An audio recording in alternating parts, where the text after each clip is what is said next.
ഇത് മാസ് മോട്ടോഴ്സിൽ നിന്നാണ്. നമ്മുടെ ഹോണ്ട ആക്റ്റീവ BS6 മോഡൽ 125 ആണ്. ജനറൽ സർവീസ് ആയിട്ട് കിട്ടിയാണ്. അപ്പോൾ ജനറൽ സർവീസിൻ്റെ ഭാഗമായിട്ട് നമ്മളതിൻ്റെ ബാക്ക് ബ്രേക്ക് ലൈനറൊക്കെ നമ്മൾ ചെക്ക് ചെയ്യാൻ വേണ്ടി അയച്ചതാണ്.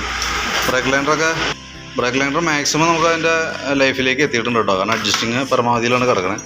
അപ്പോൾ ലൈനർ ഒന്ന് ചേഞ്ച് ചെയ്ത് തരാം. കാരണം ഇപ്പോൾ നമ്മളിപ്പോൾ ലൈനർ മാറ്റാതെ ഇപ്പോൾ സെറ്റ് ചെയ്താലും ഇടയ്ക്ക് വന്ന് നമ്മൾ അയച്ച് അടുത്ത സർവീസ് വരെ എന്തെങ്കിലും കിടക്കില്ല. ഇടയ്ക്ക് വന്ന് അയച്ച് നമ്മൾ മാറ്റേണ്ടതായിട്ട് വരും. പിന്നെ ഉള്ളതെന്ന് പറഞ്ഞാൽ എയർ ഫിൽറ്ററിൻ്റെ ആണ്. എയർ ഫിൽറ്ററും പ്ലഗും മാറേണ്ട ടൈമിലേക്ക് എത്തിയിട്ടുണ്ട്.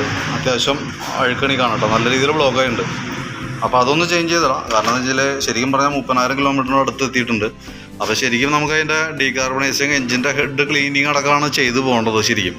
പക്ഷേ ഇപ്പോൾ നിലവിൽ വലിയ വേറെ പ്രശ്നങ്ങളൊന്നും ഇല്ലാത്തത് കൊണ്ടാണ് നമ്മളിപ്പോൾ എയർ ഫിൽറ്ററും പ്ലഗും മാറ്റുക. കാരണം എയർ ഫിൽറ്ററും പ്ലഗുമാണ് എഞ്ചിൻ ഹെഡിലേക്ക് കൂടുതൽ കാർബൺ കയറാനായിട്ട് വന്നൊരു കാരണം. കാരണം എയർ ഫിൽറ്റർ ബ്ലോക്ക് ആകുമ്പോൾ പെട്രോൾ കൺസംഷൻ കൂടും.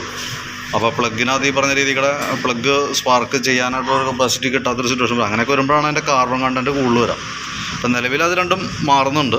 പിന്നെ ക്ലച്ചിൻ്റെ ഭാഗം നമ്മളൊന്ന് അഴിച്ച് ചെക്ക് ചെയ്യുന്നുണ്ട്. വേറെ പറയത്തൊക്കെ വേറെ കംപ്ലയിൻ്റ് ഒന്നുമില്ല. വേരിയേറ്റർ ബോഡി, ബോസ് ഡ്രൈവ്, റോളറൊക്കെ ചെക്ക് ചെയ്ത് വേറെ പ്രശ്നങ്ങളൊന്നുമില്ല കേട്ടോ. പിന്നെ അതിൻ്റെ വെയിറ്റ് സെറ്റ് യൂണിറ്റൊക്കെ ആയാലും ഒന്ന് അഴിച്ച് ഗ്രീസിംഗ് ഒക്കെ നടത്തി റീസെറ്റ് ചെയ്യുന്നുണ്ട്. ബെൽറ്റിൻ്റെ കണ്ടീഷനും നമ്മൾ ഓൾറെഡി നമ്മൾ നോക്കുന്നുണ്ട്. ഇത് നമുക്ക് കിടക്കുന്നത് കമ്പനി ബെൽറ്റൊന്നുമല്ല, ഒരു ബാൻഡ് എന്ന് വെച്ചിട്ട് ഒരു മോഡലാണ്. കമ്പനി അല്ല, ഒറിജിനൽ അല്ല, പക്ഷേ എങ്കിൽ കൂടി നല്ല ബെൽറ്റാണ് കിടക്കുന്നത് കേട്ടോ. അപ്പോൾ അത് തൽക്കാലം അങ്ങനെ തന്നെ നല്ലത് കിട്ടെ. പിന്നെയുള്ളത് നമുക്ക് അതിൻ്റെ ബാറ്ററിയുടെ ഭാഗം നമ്മളൊന്ന് ചെക്ക് ചെയ്ത് പോകുന്നുണ്ട്. ബാറ്ററി നമുക്കിത് ഇരിക്കുന്നത് ആമറോണിൻ്റെ ബാറ്ററിയാണ്, 5 ആമ്പിയറിൻ്റെ.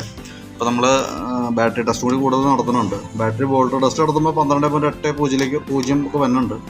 നിലവിൽ ബാറ്ററി പെർഫെക്റ്റ് ആണ്, കുഴപ്പമൊന്നുമില്ല. അത്യാവശ്യം ഔട്ട്പുട്ട് നമുക്ക് അത്യാവശ്യം വോൾട്ട് കിട്ടുന്നുണ്ട്. ചെക്ക് ചെയ്യുമ്പോഴും ഓക്കെ ആയിട്ടാണ് കാണിക്കണം കേട്ടോ. വേറെ പറയത്ത കംപ്ലയിൻ്റ് ഇല്ല.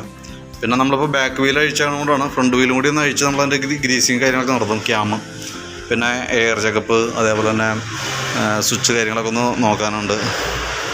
അതൊക്കെയാണ് മെയിനായിട്ട് വന്നുള്ളൂ. പിന്നെ മെയിൻ സ്റ്റാൻഡിൻ്റെ സൈഡിൽ നിന്ന് ഒരു സൗണ്ട് വേരിയേഷൻ പറഞ്ഞിട്ടുണ്ട്. അപ്പോൾ നമ്മളതൊന്ന് ചെക്ക് ചെയ്ത് നോക്കാം. കാരണം ഓൾറെഡി നമുക്ക് ഈ മോഡലിൽ ചെറിയുള്ളൊരു പ്രോബ്ലമാണത്.